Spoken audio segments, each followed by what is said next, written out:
Very good. Thank you. Yeah, welcome each and every one of you. It's good to see you again tonight, and we hope that this message, it's really a timely one, actually, because there are things going on. You can turn it down just a little. It's a timely one because there are so many people who actually do have a misconception of what we're going to talk about a little bit tonight. What happened to right and wrong? And the real question is, does it really matter? There was a man who stormed into the headquarters one day of the police department, and he was very upset because somebody had broke into his house, and they had taken several valuable items. And he had managed to actually catch a glimpse of the one who had taken these items. And so the officer in charge said, well, come with me and we'll look at some pictures of those who possibly could be the victim, you know, the one who did this. We'll look at some mugshots. And so as they were looking through the pictures with the criminal's record, they noticed, the officer did, in charge, that he said, wait a minute. And he pointed to one of the pictures, and then he looked at the fella there, and then he looked back at the picture, and he said, that's you. The policeman exclaimed, that is you. And it says that there is an outstanding warrant for your arrest. So as it turned out, the outraged, homeowner who had stomped into the police office there, the station, demanding justice, ended up being unwittingly identified as the criminal, as a criminal. When you look at this picture here, there's some words there that I want you to take note of. It says the USA rings in the new year with what's becoming an annual tradition, the setting of record murder rates. With 2 days left in the bloodiest year ever, at least 23 big cities beat their records. Crime and violence is everywhere, even where we don't expect it. It's in the workplace, it's in schools. Unfortunately, it's even in churches. And it's not just organized crime, unfortunately. More and more we read about lone individuals, just like what happened this last weekend. A lone individual tried to kill our ex-president. Now, we don't know if there were other people behind that yet. They're still doing an investigation, but we know that it was only one person there that was taking the shots. And it can be young or old. It doesn't really make any difference. And often without a criminal record. That's the thing. A lot of these people that have done this over the last few years don't even have a criminal record. So what is going on? Violent shooting sprees, killing multiple victims. Why is such crime on the rise? And what's behind, the lawlessness and violence? What's really happened to our world? Well, in the Western world and more affluent countries of the world, there's a whole new generation of youth that have emerged. And they're questioning, they're skeptical, and challenging.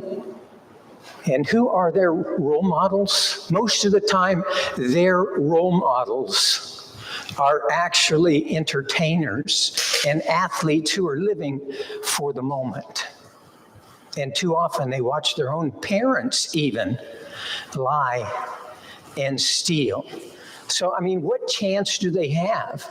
If their own parents are doing it, it must be okay, right?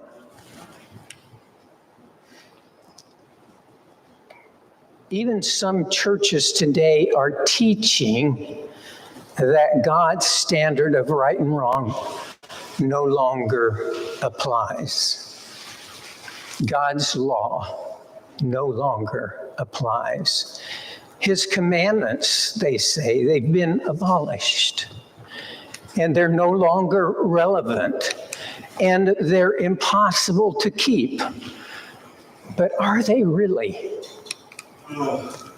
Without moral guidance, many people are just doing their own thing, and society's repeating a harvest of broken homes and uncontrolled children and violent crimes. In Judges 21:25, this is one that I thought of as I was going through this. It says there, it's the last verse in Judges, every man did that which was right in his own eyes. And we know what happened when that took place. Chaos ensued, you know. It says in Hosea, the 8th chapter, verse 7, that they sow the wind and they reap the whirlwind. But the question must be asked then, who determines when a situation is right or wrong? Who determines that? Isn't the moral judgment of even good people often imperfect at times? It is, in today's society especially. In Proverbs 16, verse 25, it says, there's a way that seems right to a man, but its end is the way of death. So the Bible reminds us that we're not really good judges. You know, we don't really even know what is right and what is wrong. The fact is that actually natural hearts often really don't want to know the truth about right and wrong. 2 Timothy 4:3, for the time will come when they will not endure sound doctrine, but according to their own desires, because they have itching ears, they will heap up for themselves teachers, and they will turn their ears away from the truth and be turned aside to fables. It's sad to say, really, but we're discovering that we do not get freedom by throwing the rules out. It really shouldn't be a surprise at all to any of us that if you remove the standard of right and wrong, chaos results. That's exactly what's going to take place. And so if you removed all the traffic signs, what would happen? Chaos would ensue on the roads and on the highways. There's really no true freedom because it's ridiculous, really, if you get rid of the rules. And we don't prosper when we forget the foundations of a prosperous society. So a long time ago, God gave us a formula for crime-free society. And had it always been followed, actually, crime never would have existed. And everyone would have been safe. No matter where they went, they would have been safe. In Exodus 20, he says, I am the Lord your God who brought you out of the land of Egypt, out of the house of bondage. You see, when the children of Israel camped at Mount Sinai, the Lord came down to them and he met them there. And he let them know that he was the one, yes, that brought them out of bondage.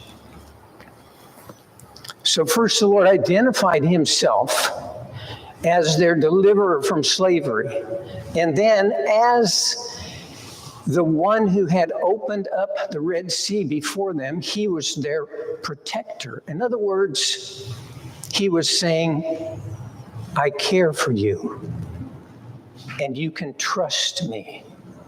How many people today can we trust?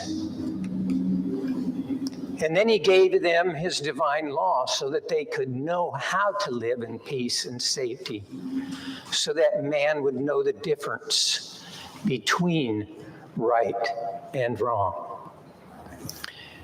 Now, the slides actually gives kind of a quick version of the Ten Commandments, but I want to give you the original King James Version of the Ten Commandments. Thou shalt have no other gods before me. Thou shalt not make unto them any graven image or any likeness of anything that is in the heavens above, that is in the earth beneath, or that is in the waters under the earth.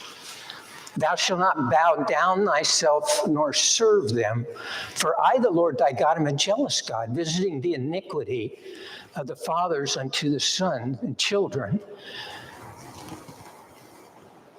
to thousands of them that hate me, and showing mercy unto hundreds and thousands of them that love me and keep my commandments. That's number 2.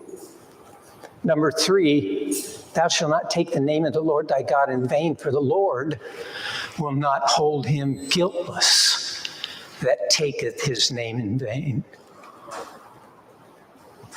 And number 4, remember the Sabbath day, to keep it holy. 6 days shalt thou labor and do all thy work, but the 7th day is the Sabbath of the Lord thy God. In it thou shalt not do any work, thou nor thy son, nor thy daughter, nor thy manservant, nor thy maidservant, nor thy cattle, nor thy stranger that is within thy gates.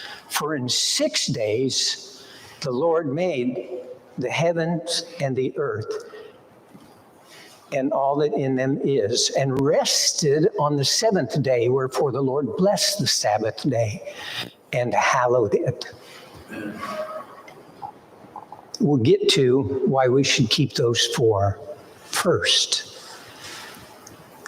Honor thy father and thy mother, that thy days may be long upon the land which the Lord thy God giveth thee. The first commandment with a promise. Thou shalt not kill. Thou shalt not commit adultery. Thou shalt not steal. Thou shalt not bear false witness against thy neighbor. Thou shalt not covet, that's lying. Thou shalt not covet thy neighbor. Thou shalt not covet thy neighbor's wife, nor his man, nor his maidservant, nor his ox, nor his donkey, nor anything that is thy neighbor's. We should know those. They should be in our minds and in our hearts so that we can live according to those laws. And we're going to see as we go further along how important each and every one of them is.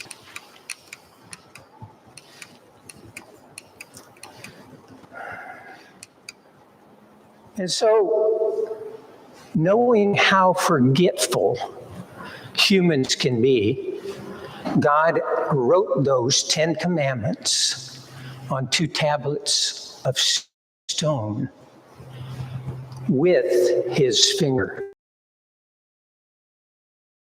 Finished speaking to Moses on, he gave him the 2 tablets of the testimony, the tablets of stone inscribed by the finger of God. And even though this was the first time that God had given his law in written form, it had existed